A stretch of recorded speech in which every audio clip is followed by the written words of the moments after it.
Good morning students. आज हम उस महान हस्ती के बारे में जानने जा रहे हैं जो देश का वास्तविक प्रधानमंत्री होता है। कहने के लिए देश का प्रथम नागरिक राष्ट्रपति होता है और उसी के हाथ में सारी शक्तियां होती हैं, लेकिन वो केवल नाम मात्र का ही होता है। वास्तविक प्रधानमंत्री, वास्तविक देश की जो शक्तियां होती हैं वो हमारे देश के प्रधानमंत्री के पास ही होती हैं।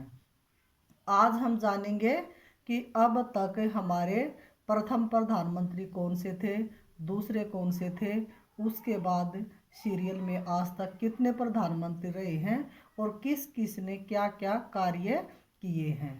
चलिए जानते हैं हम अपने देश की ऐसी महान हस्ती के बारे में जो वास्तव में हमारे देश का कार्यवाहक होता है, हमारे देश को चलाने वाला होता है। तो सबसे पहला है पंडित जवाहरलाल नेहरू। 1947 से लगभग 17 वर्ष तक, यानी कि 1947 से 1964 तक इन्होंने शासन किया था। 1952 तक ये चुने नहीं गए थे। सबसे लंबा कार्यकाल इनका रहा है। इन्होंने लाल किले पर सबसे ज़्यादा बार 17 बार झंडा फहराया है और दूसरा रिकॉर्ड इन्हीं की बेटी इंदिरा गांधी का है, जिन्होंने 16 बार तिरंगा फहराया है। इनकी अचानक मृत्यु के बाद कार्यवाहक प्रधानमंत्री बनाए गए थे 13 दिन के लिए गुलजारी लाल नंदा। उसके बाद आए लाल बहादुर शास्त्री 1964 से 1966 तक। 11 जनवरी 1966 को इनकी भी मृत्यु हो गई और मृत्यु भी इनकी विदेश में हुई थी। 9 महीने तक इनका कार्यकाल रहा है। जब पंडित जवाहरलाल नेहरू की मृत्यु हुई थी तो उस समय एकदम चुनाव नहीं किए जा सकते थे, कराए जा सकते थे, इसलिए कार्यवाहक प्रधानमंत्री बनाए गए थे उस समय भी गुलजारी लाल नंदा जी। इससे ये पहले कार्यवाहक प्रधानमंत्री थे। उसके बाद फिर लाल बहादुर शास्त्री की भी इसी तरह से एकदम से मौत हो गई थी और उस समय भी गुलजारी लाल नंदा ही कार्यवाहक प्रधानमंत्री बने थे। ये 2 बार प्रधानमंत्री की कुर्सी पर आए, लेकिन काम संभालने के लिए नहीं, केवल कार्यवाहक के रूप में 13-13 दिन के लिए।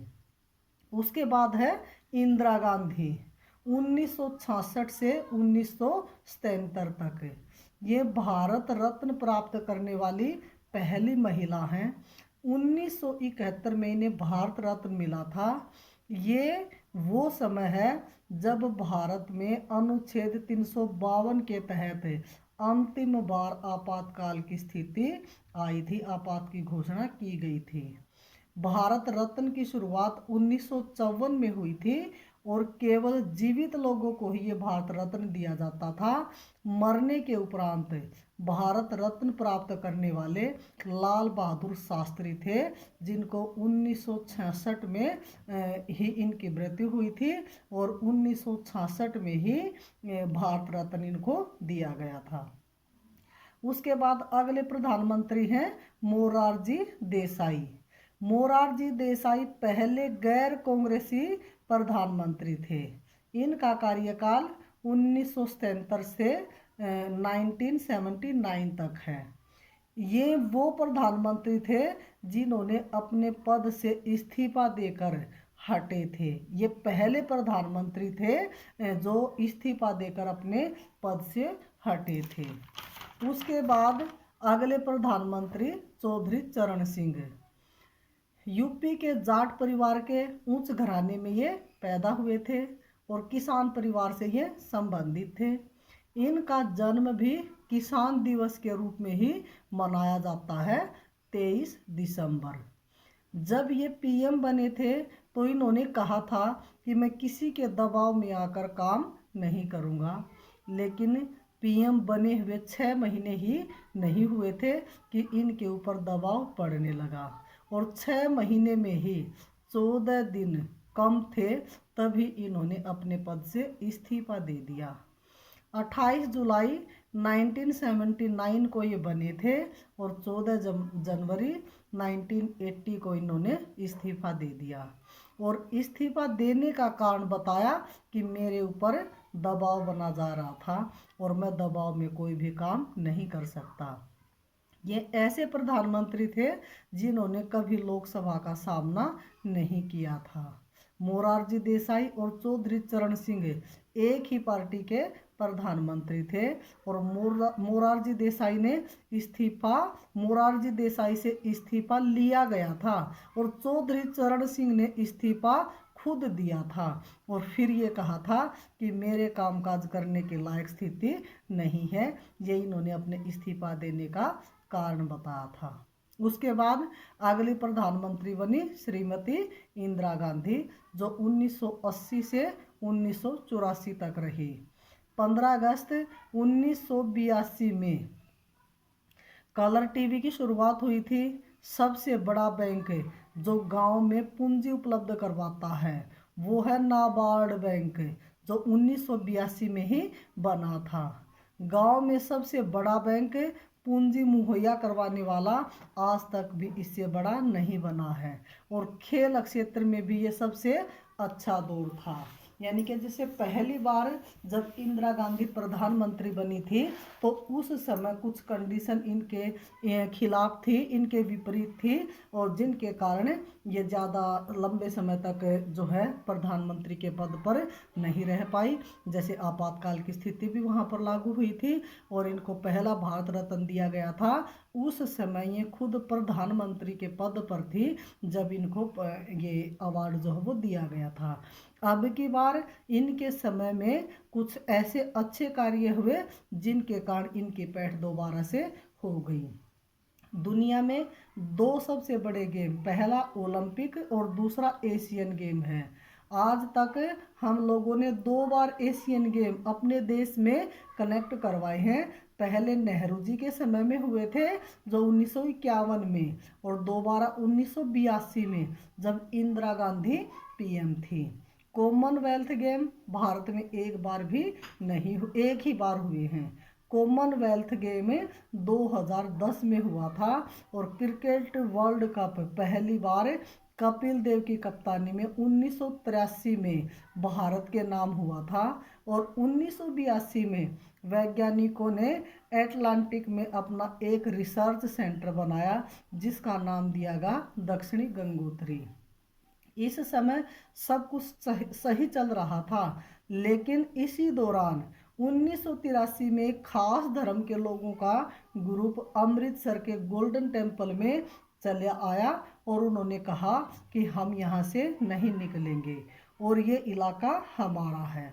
ऐसा माना जाता है, ऐसा कहा जाता है कि शुरू में रोलिंग पोर्टी इनको इनके फेवर में कर रही थी, लेकिन बाद में बात बिगड़ती चली गई और इतनी अधिक बिगड़ गई कि ऑपरेशन ब्लू स्टार सेना को चलाना पड़ा। सैकड़ों लोग मारे गए और सबसे ज़्यादा पवित्र स्थल जो सिख कम्युनिटी अपना मानती थी वो था अमृतसर का गोल्डन टेम्पल, जहाँ उम्मीद से भी ज़्यादा बुरा माहौल बना हुआ था। वहाँ पर लोग जूते चप्पल लेकर के भी अंदर प्रवेश नहीं करते और ऐसी जगह पर वहाँ खून खराबा इतना अधिक हुआ कि चारों तरफ खून ही खून से लथपथला से बिछ गई। 31 अक्टूबर 1984 को टारगेट करके इंदिरा गांधी की हत्या कर दी गई। जिस दिन इनकी मृत्यु हुई उसी दिन इनके बेटे राजीव गांधी को प्रधानमंत्री बना दिया गया। उसके बाद आए राजीव गांधी जो 1984 से 1989 में अपनी मां की जगह इन्होंने राजकाज संभाला। हालांकि इनके ये राजनीति में जाना नहीं चाहते थे, लेकिन माता जी की मृत्यु के बाद मजबूरन इनको राजनीति में जाना पड़ा। उसके बाद विश्वनाथ प्रताप सिंह, इन्होंने वीपी सिंह भी इनको कहा जाता है, इनका पूरा नाम है विश्वनाथ प्रताप सिंह। इन्होंने कोई अच्छा काम नहीं किया। ये वे पहले प्रधानमंत्री हैं जिनके खिलाफ अविश्वास प्रस्ताव पास लाया गया और इन्हें हटा दिया गया। मंडल आयोग बीसी के लिए आरक्षण के लिए आया था। और मंडल आयोग एससी का सरनेम है, लेकिन काम किया था उन्होंने बीसी के लिए। और मंडल आयोग की सिफारिशों के आधार पर बीसी के लिए काम किया था इन्होंने। और इसी कारण से जनरल कास्ट के बहुत सारे जो आदमी थे इनके विरोधी हो गए थे, इनके खिलाफ हो गए थे। और उस समय कई लोग तो जल कर भी मर गए थे। उन्होंने ये कहा था कि अगर आरक्षण इतना अधिक बढ़ा दिया जाएगा तो हम लोगों को नौकरी कहाँ से मिलेगी। और ये बहुत जल्द ही अविश्वास प्रस्ताव के पास के करके इनको हटा दिया गया था। उसके बाद आए चंद्रशेखर, और उसके बाद आए पीवी नरसिम्हा राव, जो 1991 से 1996 तक रहे। ये बहुत अच्छे पीएम थे देश के लिए। आज सरकारी स्कूलों में जो मिड डे मील चल रहा है, ये 15 अगस्त 1995 में प्रोजेक्ट आया था। नरसिम्हा राव जी देश के लाल तिरंगे पर झंडा फहरा करके हेलीकॉप्टर से खुद हरियाणा के बहादुरगढ़ में एक सरकारी स्कूल में आए थे। और वहीं बच्चों के साथ टाट पट्टी पर बैठ करके इन्होंने खाना खाया था। पूरे देश में पहली बार मिड डे मील हरियाणा में लागू हुआ था। मिड डे मील अगर वैसे कहा जाए तो मिड डे मील मद्रास में 1925 में अंग्रेजों के शासनकाल में अंग्रेजों ने केवल मद्रास में शुरू कर दिया था। उस समय मद्रास ही इकलौता शहर था जहां मिड डे मील शुरू किया गया था। उसके बाद आए अटल बिहारी वाजपेयी, ये सबसे छोटे कार्यकाल वाले प्रधानमंत्री थे। उसके बाद आए एचडी देवगौड़ा, 1 साल भी नहीं पकड़ा उन्होंने। उसके बाद आए इंद्र कुमार गुजराल। एक लोकसभा में 3 पीएम आए थे, अटल, देवगौड़ा और गुजराल। 1996 से 1998 तक लगभग 2.5 साल में ये तीनों ही आए और चले गए। उसके बाद 14वें आए अटल बिहारी वाजपेयी।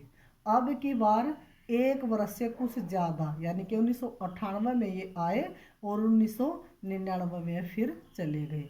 दोबारा से 15वें जो प्रधानमंत्री आए, फिर आए अटल बिहारी वाजपेयी। अब की बार ये 1999 से 2004 तक रहे। इनसे पहले जितने भी गैर कांग्रेसी आए थे उनमें कोई भी 5 वर्ष तक शासन करके नहीं गया था। अब अटल बिहारी वाजपेयी चुनाव लड़ करके आए थे और पूरे 5 वर्ष तक पीएम की कुर्सी पर रहे थे। उसके बाद मनमोहन सिंह 2004 से 2014 तक रहे। उसके बाद नरेंद्र मोदी 2014 से अब तक हैं। सबसे कम उम्र के पीएम बनने वाले हैं राजीव गांधी। अब हम देखेंगे कि जो प्रधानमंत्री है उनका कार्यकाल कहाँ से कहाँ तक है और लोकसभा में कितनी लोकसभाएं हैं। जैसे सबसे पहला पंडित जवाहरलाल नेहरू, इनका कार्यकाल 1947 से 1964 तक है। और इनके कार्यकाल में पहली और दूसरी 2 लोकसभाएं रहीं।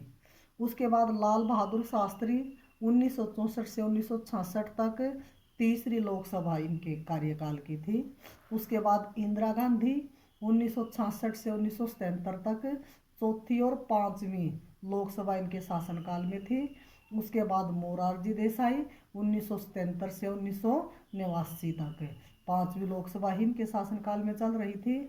उसके बाद चौधरी चरण सिंह 1979 से 1979 से 1980 तक 6ठी लोकसभा थी। उसके बाद दोबारा से इंदिरा गांधी 1980 से 1984 तक इनके शासनकाल में 7वीं लोकसभा चल रही थी। और जब इनकी मृत्यु हो गई तो इनकी मृत्यु के तुरंत बाद इनके बेटे राजीव गांधी को बिठाया गया और वो लोकसभा 7वीं ही लोकसभा चल रही थी।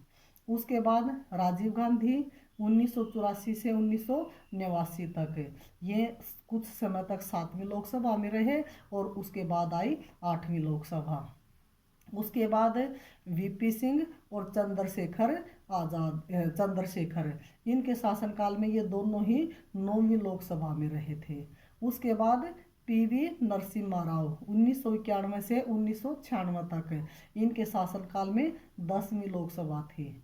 उसके बाद अटल बिहारी वाजपेयी, एच.डी. देवगौड़ा और इंद्र कुमार गुजराल, ये तीनों ही 11वीं लोकसभा में प्रधानमंत्री रहे हैं।